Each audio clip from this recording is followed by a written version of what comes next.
Bueno, muchas gracias. Buenas tardes. Continuamos con el programa entonces con lesiones del diafragma. Durante esta charla, primero vamos a revisar el papel que juega la tomografía en la evaluación de los pacientes con lesiones diafragmáticas, tanto por traumatismo cerrado como penetrante.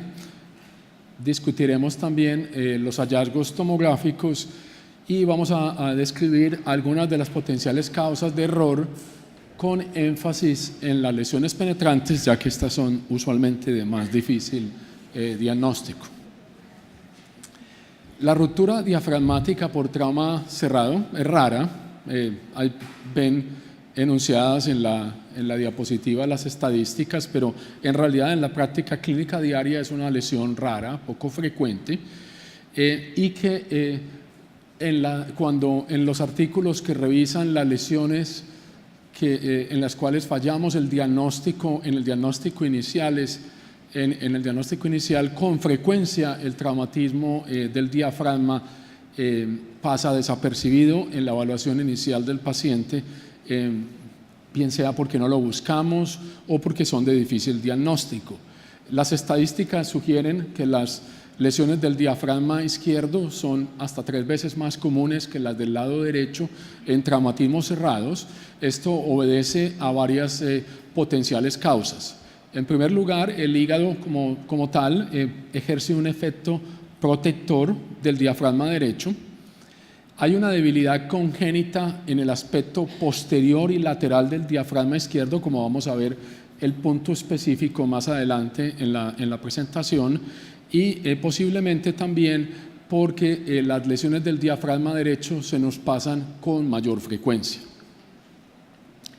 En el trauma cerrado, a diferencia de como vamos a ver en el penetrante más adelante, las lesiones diafragmáticas son de gran tamaño y en su mayoría están asociadas a lesiones que atentan contra la vida del paciente.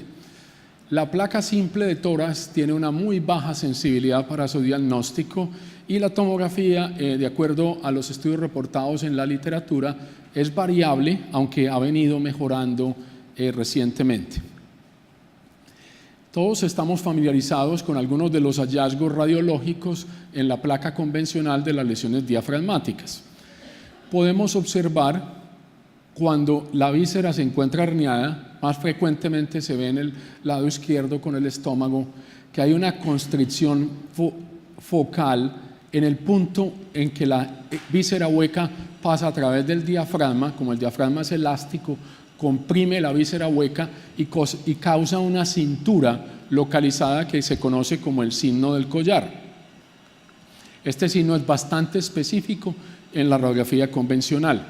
Adicionalmente, obviamente, si ponemos una sonda nasogástrica y la sonda se encuentra en el tórax, pues también es diagnóstico de una hernia diafragmática. En realidad, aún en pacientes en los cuales la placa simple es específica, si el paciente se encuentra hemodinámicamente estable, lo más probable es que por lo menos en los Estados Unidos le hagan una tomografía por las lesiones asociadas. Si el paciente está inestable, pues lo van a entrar a cirugía de una vez sin ningún estudio diagnóstico adicional. Pero si se encuentra hemodinámicamente estable, usualmente le van a practicar de todas maneras la tomografía para establecer qué otras lesiones tiene asociadas el paciente y tener un diagnóstico preoperatorio. Este es de nuevo el signo específico de la sonda nasogástrica en el tórax. Desafortunadamente, la mayoría de los signos que vemos en la placa simple son inespecíficos, los vemos enunciados ahí. Un diafragma que está elevado, usualmente unos 4 o 6 centímetros más que el lado contralateral, niveles hidroaéreos que se proyectan sobre la base del tórax, que pueden ser las vísceras herniadas, pero también todos sabemos que pudieran ser neumatoceles o que puede ser un hidroneumotórax que simule la apariencia, una desviación del mediastino contralateral, que obviamente se puede ver con otra patología como hemotórax, neumotórax, en fin, los hallazgos en términos generales pueden ser la ruptura diafragmática está en el diagnóstico diferencial pero no son específicos. Por eso la tomografía hoy en día es obviamente el estudio de elección, y aquí vemos una lista de algunos de los signos, y incluso hay tantos que seguramente es un reflejo de lo difícil que es hacer el diagnóstico. Entonces seguimos describiendo signos y signos a ver si lo podemos diagnosticar. Esta es una lista que no es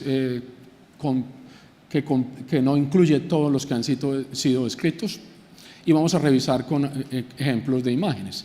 En este paciente vemos pues una hernia diafragmática derecha obvia, herniación de las vísceras, pues es diagnóstico, y eso no nos va a ocasionar mayor dificultad a ninguno de nosotros. En estos casos lo más importante es mirar las lesiones asociadas. En este paciente en particular, noten que tenía una lesión de la carótida derecha por trauma cerrado, disección con múltiples segmentos de irregularidad y de estenosis, compárenlo con el lado normal, y tenía también una lesión intimal del lado izquierdo, una ruptura esplénica, y obviamente pues fue llevado a cirugía. Otras lesiones, otros hallazgos pueden ser el llamado signo del collar en la tomografía, que a veces es un poco más sutil, como en este caso, que es una pequeña compresión del estómago en el plano coronal. En el plano axial es difícil de ver, obviamente, porque está en el mismo ángulo en que se presenta el hallazgo. El llamado signo de la víscera declive, que es diagnóstico de hernia diafragmática, y esto es interesante, cuando la ruptura es de muy grande, digamos que ocupa casi todo el diafragma, es a veces más difícil de ver porque no vemos los pedacitos del diafragma, sino que no se ve, simplemente el diafragma no se ve, y es algo que puede visualmente confundirnos. Entonces, en esos casos, este signo de la víscera declive, especialmente en las imágenes axiales, puede ser útil, donde vemos que normalmente el diafragma sostiene los órganos como una hamaca, digámoslo así. En el lado derecho, aquí vemos por ejemplo el hígado, que no hace contacto con la pared torácica. Sin embargo, en el lado izquierdo se pierde ese soporte del diafragma normal y entonces descansa contra la pared torácica. Vemos también las lesiones, fracturas costales asociados, el signo de la víscera declive, que es diagnóstico de lesión diafragmática. Este es otro ejemplo donde hay el signo del collar más claro, y en el plano axial lo vemos claramente, esta zona de constricción focal del diafragma, y en el plano sagital vemos el signo de la hernia de la víscera declive, donde el hígado, el estómago, en este caso distendido con líquido, está descansando sobre la pared torácica, como veíamos en el caso anterior en el plano axial. Este es un paciente con un gran defecto, entonces sí, los efectos diafragmáticos también pueden ser diagnósticos, haciendo la salvedad que también hay defectos diafragmáticos que son de índole congénita, y vamos a ver más adelante. Pero este es de gran tamaño, y apreciamos, obviamente, el paciente tiene un gran hemotórax y hay desviación del mediastino y presencia concomitante de neumotórax y neumoperitoneo. Entonces, obviamente el diagnóstico diferencial pues incluye que el paciente tenga un neumotórax por traumatismo torácico y tenga, digamos, una lesión de víscera hueca en el abdomen con neumoperitoneo, pero también debemos pensar en la posibilidad que tenga una lesión diafragmática. Este caso, a su vez, ilustra este diafragma o este fragmento o segmento del diafragma que tiene una forma como curvilínea en coma, que se describe como el signo del diafragma colgante, que es bastante específico de ruptura diafragmática. De nuevo, este es útil en lesiones diafragmáticas de muy gran tamaño, que no alcanzamos a ver como tal el diafragma, sino que vemos simplemente el borde mismo, el borde libre del diafragma, que se recoge porque es elástico y adopta esa forma curvilínea como en coma del diafragma colgante, que tiene una gran especificidad para lesiones diafragmáticas. Este es un paciente por accidente automovilístico, vemos neumotórax basal bilateral, hay aumento de la lucidez de ambas bases pulmonares y el signo del diafragma profundo en el lado derecho, y de nuevo también tenemos la presencia concomitante de neumotórax y neumoperitoneo. Entonces ya sabemos que además de considerar la posibilidad de que el paciente tenga víscera hueca, tenemos que revisar el diafragma con mucho cuidado. Y el diafragma está orientado en el plano axial, entonces esas lesiones es más difícil verlas. En el plano axial necesitamos reconstrucciones coronales, sagitales, como en este caso, en el cual observando con mucho cuidado vemos el segmento, el defecto diafragmático que hizo el diagnóstico de ruptura diafragmática en este paciente, que fue comprobado por cirugía y que no le encontraron ninguna lesión de víscera hueca en la laparotomía exploradora. De todas maneras, cuando uno lee el caso, ese es el diagnóstico diferencial. O sea, un paciente como este usualmente va a ir a una laparotomía y el diagnóstico incluye que el neumoperitoneo sea simplemente porque se filtró a través de este defecto diafragmático, pero en un paciente que tenía un hematoma retroperitoneal importante, es difícil completamente excluir la posibilidad de que tenga también una lesión de víscera hueca concomitante. Las lesiones del diafragma derecho pueden ser más difíciles de diagnosticar. Este es un caso interesante. Yo incluso ya lo había mostrado aquí en España, en una de las otras invitaciones, pero vale la pena volverlo a mostrar, especialmente para los que no nos acompañaron en las otras oportunidades. Vemos un diafragma derecho que se encuentra bastante elevado, con una constricción focal del mismo, que es el signo de la joroba. Esto es el diafragma, el hígado se está herniando a través del defecto, y en el punto donde está el diafragma va a apretar el hígado y ocasiona como esa cintura en el parénquima hepático que se conoce como el signo de la joroba, y luego es cuando aprieta el hígado, disminuye la circulación de ese segmento hepático. Entonces uno ve en las imágenes arteriales y portales que esa zona del hígado tiene una captación menor que el resto del parénquima hepático y ocasiona una imagen lineal como de defecto, que es simplemente en la compresión local por el diafragma, que se ya conoce como el signo de la banda. El paciente tenía también, por ejemplo, noten fracturas pélvicas, hemotoras, lesiones severas que causan distracción. El radiólogo que interpretó originalmente este estudio no hizo el diagnóstico de lesión diafragmática, y una semana después el paciente fue hospitalizado, cuidados intensivos, etcétera. Luego lo desconectan del ventilador y esto se presentó con una dificultad respiratoria abrupta, y lo que ocurrió fue que al disminuir la presión intratorácica, el hígado se hernió a través de ese defecto que vemos acá. Este es el sitio inclusive del signo del collar en el hígado, que entonces sería el signo de la banda, y que este paciente que afortunadamente sobrevivió. El caso ilustra que debemos tener mucho cuidado con las lesiones del diafragma derecho. Ahora vamos a revisar las lesiones penetrantes. La diferencia fundamental: las lesiones penetrantes del diafragma son más frecuentes que las de trauma cerrado, y la diferencia fundamental es que son muy pequeñas.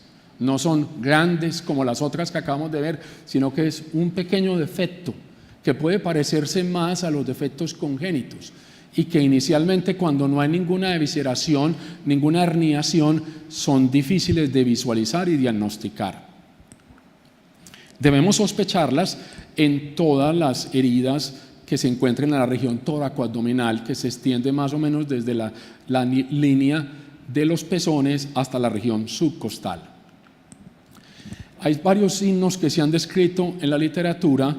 El más específico es ver un defecto en el diafragma que está extendiéndose a lo largo de la trayectoria, es diagnóstico. Otros signos, como evidencia de lesiones por encima y por debajo del diafragma, como por ejemplo un hemotórax y un neumoperitoneo o un hemoperitoneo, es diagnóstico si el paciente solo tiene una lesión penetrante. Pero si tiene múltiples lesiones, entonces es inespecífico, porque no sabemos si de pronto, digamos, si fue arma cortopunzante, si tiene una por encima del diafragma y otra por debajo, podría tener evidencia de lesión en ambos lados del diafragma sin tener compromiso del mismo. Entonces es específico únicamente en lesiones penetrantes únicas, no múltiples. Los signos tradicionales por herniación, como los que describimos ahora en el trauma cerrados, son raros en trauma penetrante. De nuevo, aquí simplemente revisamos lo mismo. La evidencia de lesión en ambos lados del diafragma es sensible, pero es específico únicamente en lesiones únicas. Pero es útil si es negativo. Entonces es bueno para descartar lesión diafragmática, pero no es tan bueno para confirmar en pacientes que tienen lesiones múltiples. En cambio, la trayectoria es específico aún en lesiones múltiples. No voy a demorarme mucho acá, hay variación en la precisión diagnóstica de la tomografía reportada en la literatura, es relativamente amplia, mejorando en los estudios más recientes, y definitivamente también se ha demostrado que tiene que ver con la experiencia del radiólogo, también hay una curva de aprendizaje. Este es otro estudio de otro grupo, los anteriores eran de la institución nuestra, de la Universidad de Maryland, donde también tuvieron una gran variación, pero demostraron también que el signo de la trayectoria era bien específico. Vamos a ver unos ejemplos. Entonces, la trayectoria es simplemente que trazamos una línea, bien sea física o mental, de la trayectoria uniendo las pequeñas áreas de aire con las fracturas, con la laceración, y tratar de seguir esa trayectoria y ver si la misma atraviesa el diafragma o no. Si atraviesa el diafragma, entonces, aunque no veamos defecto, es diagnóstico. Es increíble, hemos visto casos donde este puede ser incluso un buen ejemplo, ¿no? Uno ve que pasó por ahí, pero el diafragma aparentemente no se le ve nada. Es difícil porque es un órgano muy elástico y son lesiones muy pequeñas. Entonces puede parecer aparentemente normal, pero si la trayectoria claramente pasa por el diafragma, es bastante sospechoso y, de acuerdo a la literatura, muy específico. Aquí vemos otra vez el mismo paciente. Estas trayectorias también se pueden hacer en planos oblicuos, que no son los tradicionales coronal y sagital. Nosotros siempre tenemos imágenes finas que mandamos al PACS, y eso lo podemos cargar en el cliente de la reconstrucción en la estación del PACS, y obtener unas reconstrucciones rápidas, sencillas, nada elaborado, a través de la trayectoria como estas de aquí, que pueden ayudar en esos casos. De nuevo, un paciente, vemos el sitio de entrada, la trayectoria, cruzando el diafragma y con compromiso del parénquima hepático. Diagnóstico de lesión diafragmática. Paciente, otro ejemplo, una lesión tóraco-abdominal, aquí por arma cortopunzante, y en la tomografía apreciamos el sitio de entrada, podemos seguir la trayectoria y hay un defecto en el diafragma que está a través de la trayectoria. Esto es diagnóstico de lesión diafragmática. Observen también cómo hay una pequeña cantidad de grasa que se está herniando por el defecto. Entonces, estas son las herniaciones que vemos en trauma penetrante, no esas otras de gran tamaño como vimos en trauma cerrado. Aquí, otro ejemplo, sino el sitio de entrada, el defecto diafragmático y cómo se retrae el diafragma, y al retraerse, entonces se ve un poco más grueso, de más espesor, o esto también puede ser por hematoma que está, digamos, que adosándose al diafragma y lo hace aparecer más grueso. Con herniación de la grasa. Un paciente con arma por lesión por arma de fuego, vemos la trayectoria, el defecto en el diafragma, también podemos apreciar que tiene aire neumoperitoneo. Esto lo vamos a ver en más detalle en la charla de trauma penetrante el sábado, que no es tan específico como en el trauma cerrado, el neumoperitoneo, en el trauma penetrante, pero hay engrosamiento de la pared gástrica muy, muy sospechoso de que tenga también compromiso gástrico. Evidentemente el paciente tiene una contusión pulmonar y neumoperitoneo, es decir, evidencia de lesión en ambos lados del diafragma con una sola lesión penetrante. Por lo tanto, eso solo es diagnóstico de lesión diafragmática. Vemos el defecto a través de la trayectoria y la pequeña herniación de la grasa, y aprecien cómo el signo del collar es mucho más sutil en estos casos. Es simplemente un estrechamiento de esa herniación de la grasa que es menos evidente que el que veíamos en trauma cerrado. El signo del collar y de la víscera declive, que como dijimos al principio son bastante raros en el trauma penetrante. Esta es una excepción. Bueno, ¿y por qué tan importante esas lesioncitas de diafragma, 1 centímetro? Uno diría, pues eso pues no vale la pena, ¿no? Dejémoslo quieto. Y si no tiene sino eso, ¿para qué lo vamos a llevar a cirugía? Bueno, el problema es que el diafragma es un órgano elástico, entonces eso se va aumentando de tamaño con el tiempo, y la cavidad abdominal tiene una mayor presión que la cavidad torácica. Entonces la tendencia va a ser a que el paciente desarrolle eventualmente una hernia diafragmática con el potencial de una encarceración de la hernia, estrangulación, con una mortalidad alta reportada en la literatura. Este es un ejemplo de un paciente que recibió una herida por arma cortopunzante en la región toracoabdominal izquierda. Vemos una fractura costal izquierda, uno de los fragmentos costales se ha desplazado, está penetrando el diafragma.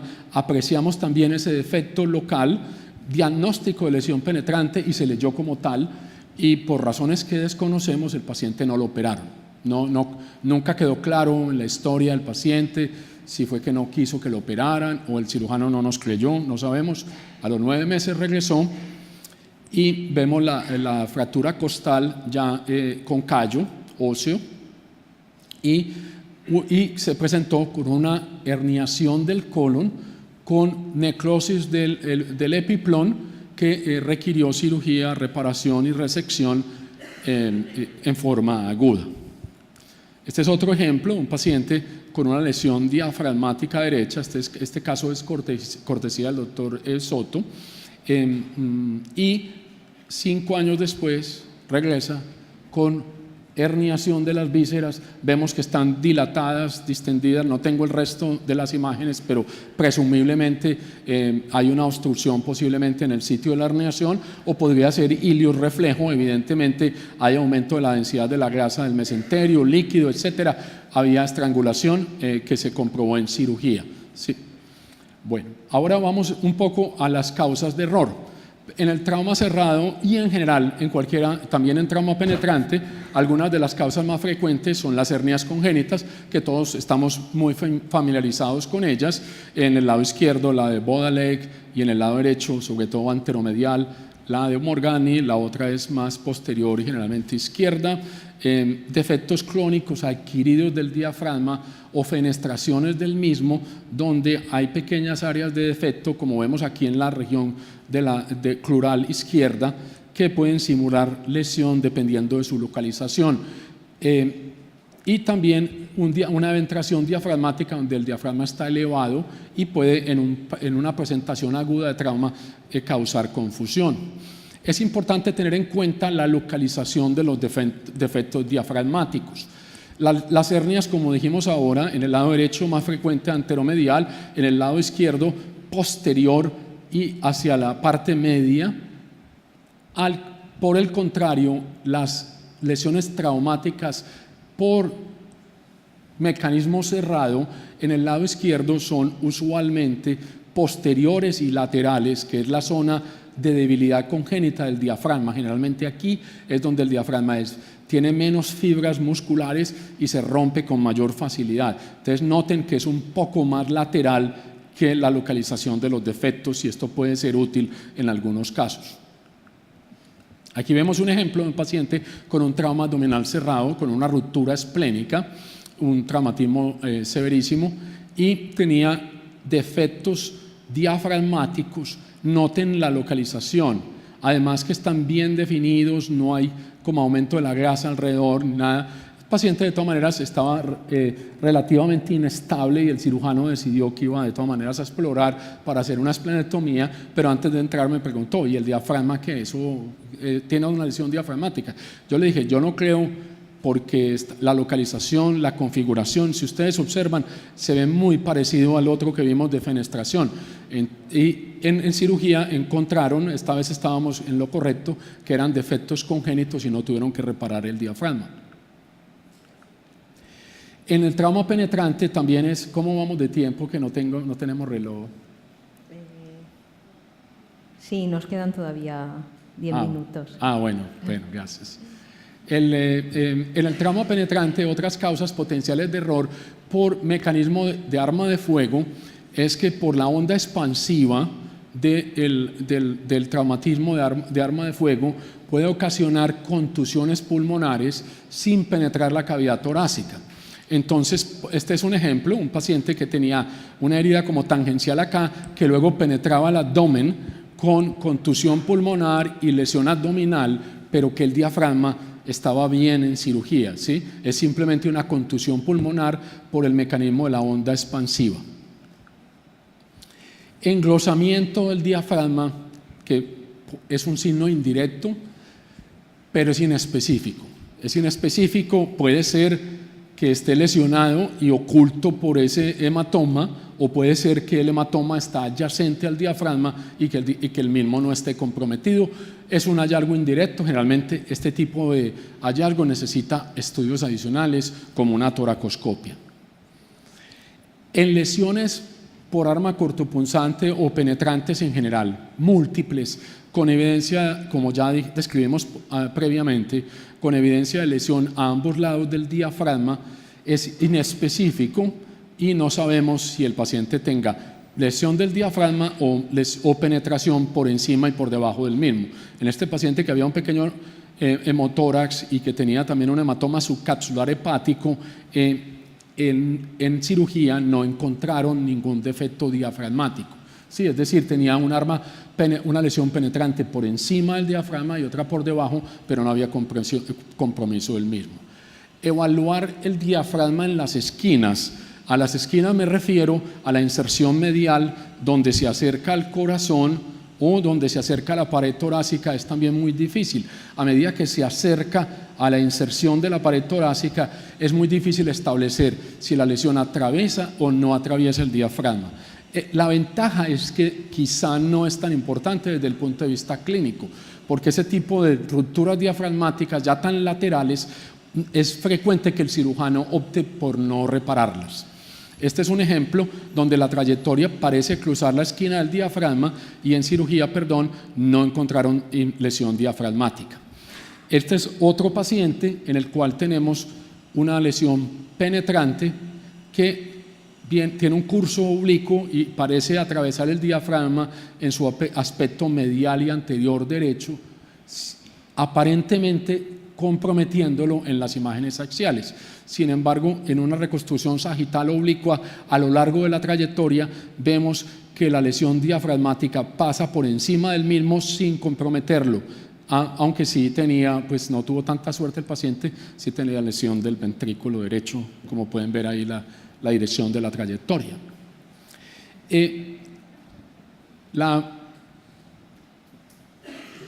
No sé muy bien cómo se traduce esto, que es simplemente, ¿cómo le? Satisfacción de la búsqueda. Bueno, se me estaba olvidando. Cuando tenemos satisfacción de la búsqueda, un hallazgo evidente y se nos pasa otro que está un poco más sutil.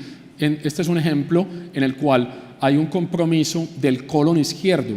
Este es el ángulo esplénico. Miren el tamaño del colon acá, parece el intestino delgado porque se ha descomprimido completamente. Vemos la imagen de defecto en la pared del colon y esta extravasación masiva del contraste rectal en la cavidad peritoneal es diagnóstico. A ver, desde el punto de vista clínico esto no sería importante. Obviamente este paciente tiene que ir a cirugía y allá le buscarán la lesión diafragmática, se la encuentran. La única importancia es que en las series quirúrgicas el diagnóstico que más frecuentemente se les pasa a ellos es el diafragma. Entonces, es bueno hacer el diagnóstico preoperatorio porque puede ser difícil para el cirujano encontrarlo. Y desde el punto de vista, esto simplemente lo encontramos en un estudio que hicimos de evaluación retrospectiva de imágenes de 4 radiólogos, y los 2 radiólogos más expertos hicieron el diagnóstico y los 2 menos inexpertos, que tuvieron muy buenos resultados en general, se les pasó este caso. Es decir, que esta satisfacción de la búsqueda quizá de pronto sea un poco más frecuente si se no tiene menos experiencia que el radiólogo que está acostumbrado a seguir un parámetro y busca y sigue buscando. Aquí vemos que había un defecto diafragmático con una herniación de una pequeña cantidad de grasa y un engrosamiento del mismo, es decir, tiene lesión del colon y del diafragma izquierdo. Que también ya lo había mostrado, pero difícil encontrar otro parecido, o sea que lo tenemos que volver a ver, donde ilustra el efecto de ricochet, que es cuando las bolas rebotan en estructuras generalmente rígidas o como óseas y cambian su curso, su dirección. En este paciente con una lesión torácica en este sentido, vemos también una laceración hepática importante con una extravasación activa del contraste en el parénquima hepático y una trayectoria que aparentemente cruza el diafragma derecho. Sin embargo, en cirugía no le encontraron lesión diafragmática, a pesar de una búsqueda exhaustiva del cirujano, porque el radiólogo que interpretó este estudio dijo que había compromiso del diafragma. En evaluación retrospectiva, haciendo una reconstrucción curvilínea a lo largo de la trayectoria del proyectil, vemos que había golpeado esta inserción costal aquí inferior derecha y había cambiado su curso desde la pared costal hacia la cavidad abdominal y luego entrado al parénquima hepático, es decir, nunca cruzó el diafragma. También en evaluación retrospectiva había un hallazgo evidente que hubiera podido permitir hacer el diagnóstico prospectivamente, y era que no había contusión pulmonar o laceración a lo largo de la trayectoria esperada del proyectil que supuestamente había cruzado el diafragma y que pasó desapercibido en la evaluación inicial, otra potencial causa de error. En conclusión, las lesiones de diafragma son un diagnóstico extremadamente difícil y, aunque parece un órgano como que no es tan sexy como otros, es importante y tiene consecuencias potencialmente catastróficas cuando este diagnóstico pasa desapercibido. Es esencial mantener un alto índice de sospecha en cada caso que veamos con lesiones por trauma cerrado toracoabdominal severo o en pacientes con lesiones penetrantes que afecten la región toracoabdominal. Muchas gracias por su atención.